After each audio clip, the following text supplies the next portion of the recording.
Sige ba? Wala mo ko naka... Kuko gyud siguro gilobong ato kay kung na-feel ni mo nga okay na siya, kuko ra jud. Wala na ko nagulat na magsakit na kaayo kay kakaulit na ba din ko anong dili ko ka napay kapila dili ko chat sa imong love kailangan na naabit na na una. Okay, sa mo din na karon nga hagas lang kagito nga. Okay, out of nowhere. Pero sorry. Matik pila na ba pagtabok ba? Ang advantage po nako diri pagawas nako sa gate ang eskwelahan. Wala big help kay nang gid ang tigpatabok jud oy. Kuan jud siya. Less hassle jud siya sa ako Sige si Taling, ako siya pag alas 2 sa hapon, ako siya bantay alas 2:10 naman na sila or 2:30 manggawas. Ako siya bantay dili po na magawas ang mata sa gate basta di ko niya makita, ako na siyang tawagon. Dali na. Tabok dali tayo. Kuha na siya dahil. Mga nanghanangid na siya kang kutoto. Ano pinay-try nga? Hindi mo uban sa pinsa. Hanangid siya kang kutoto nga matabok siya.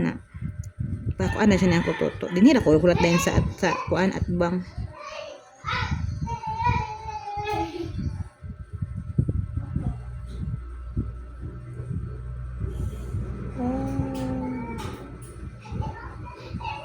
Ano siya mga nilubungan siguro sa kukunin mo.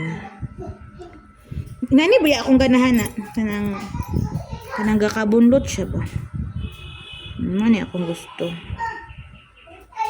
Mana?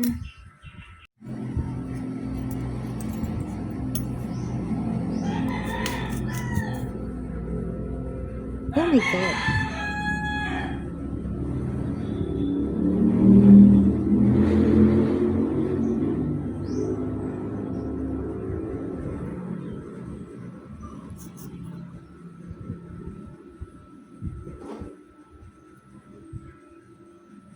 Lalong, biya ka siya daan As in, jud siya, Nasaan ka ni?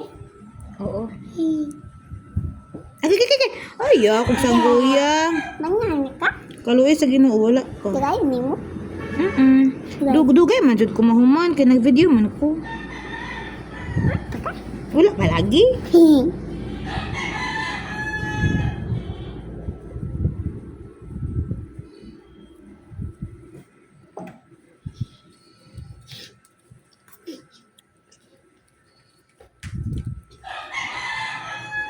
Kamot ni mama.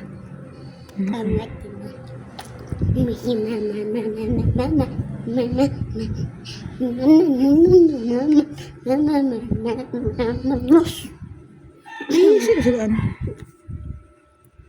Ma, tuplo ka ni ma.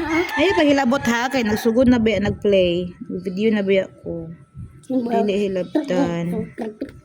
Okay, pilit kayo siya. Grabe siya kagahi. As in, jud siya kapilit. So, muna hinahinayon siya para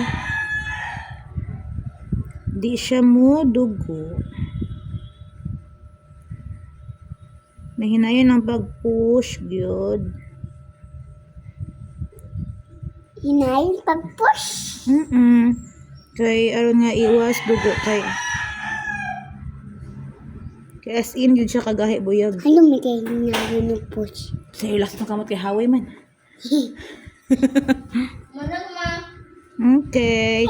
Dili lagi ka manglak sa kwarto ha. Ingon na ba yung papa kagabi ha? Nga dili ka manglak sa kwarto nimo. Grabe Jude. As in Jude na dili pagakalahos. Wait lang Jude. Kaya grabe siya diri nga side.